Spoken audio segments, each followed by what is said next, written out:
this guy has been doing comedy for 10 years.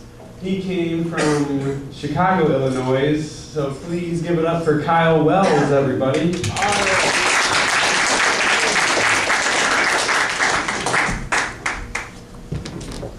All right, Toledo, oh my God, what a lively city people got happening here.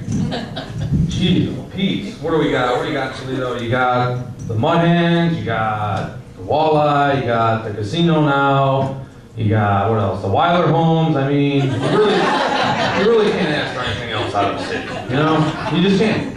Cheap hookers. But yeah, cheap hookers? Well, I don't, that's your call, buddy.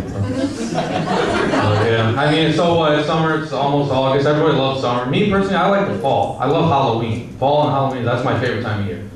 And I'm almost 30 years old, but every year my friends and I still get dressed up in costumes, and we go out to dinner first, and then we go trick-or-treating. Just our own dorky brand of fun. And every year, actually, we have a costume contest to see who can come up with the most creative, original costume. So, yeah, I went dressed as a Black Panther last year.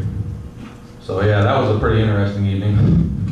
The year before that, I was Jehovah's Witness. But yeah, I mean, it's hard to believe that the year's already half over, isn't it? It's already almost August. I hope you guys are having a good 2012 so far. I really do. I am. It's been a pretty good year for me. I got a good job. I recently bought a nice house. Haven't went to bed in almost 3 months. So yeah, things are going really good. Yeah. Yup. I seen that new Batman movie finally came out a couple weeks ago. I gotta catch up on my movies, man. I just now got around to seeing that movie, Passion of the Christ. No, I'm serious. I just now got around to seeing it. It was okay. I mean, I thought the book was a little better though. But there was no Hunger Games, I'll tell you that. But, yeah, so the big election's coming up. I'm sure you guys in here in Toledo, Ohio are all really excited about that in November, right? Yeah, exactly.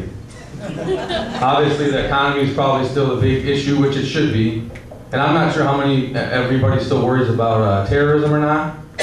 But I've said this from day one. I mean, you should still worry about it. It's always, you know, it's never going to go away. It's always going to be a thing. But I've said this from day one. They're going about questioning the guys they capture all wrong. They really want these guys to talk, get information out of them. They need to scrap the conventional interrogation methods, lock them in a room for like a day, and make them listen to Nickelback the entire time. That'll get those guys to talk. Can you imagine a more like brutal, heinous form of torture than making them listen to Nickelback? They'll be begging them to go back to waterboarding. Torture by way of Nickelback. And I might be out of line in saying this, but I'm not even sure terrorists are entitled to that harsh a punishment. You know, but recently took a vacation, went out to Hollywood, out to LA to see some friends. Went on one of those bus tours of the old movie stars' homes. That was really fun. I'm surprised they still do that, actually. But that was really fun. I'll tell you what, you won't ever see that thing in like any bad neighborhoods, you know? It'll never be like a ghetto bus tours or anything.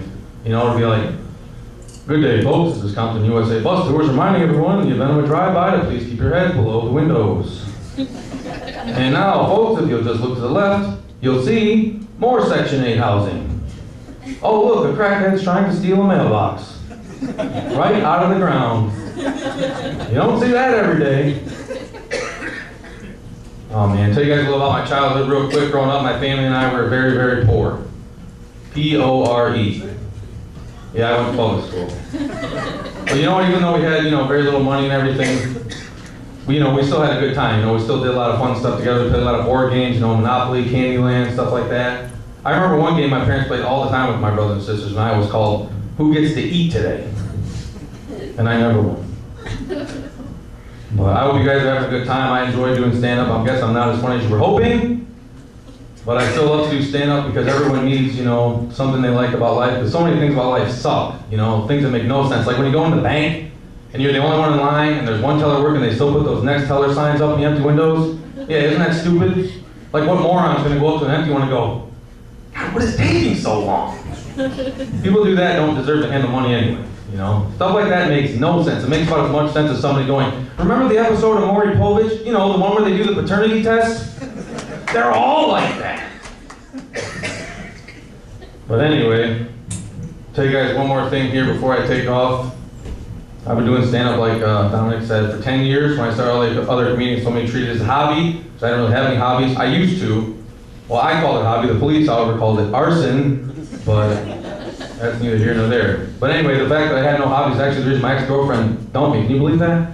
And looking back, I figured, you know what, she must have only liked guys with hobbies because her current boyfriend actually collects food stamps. So thanks a lot, guys. Have a good night.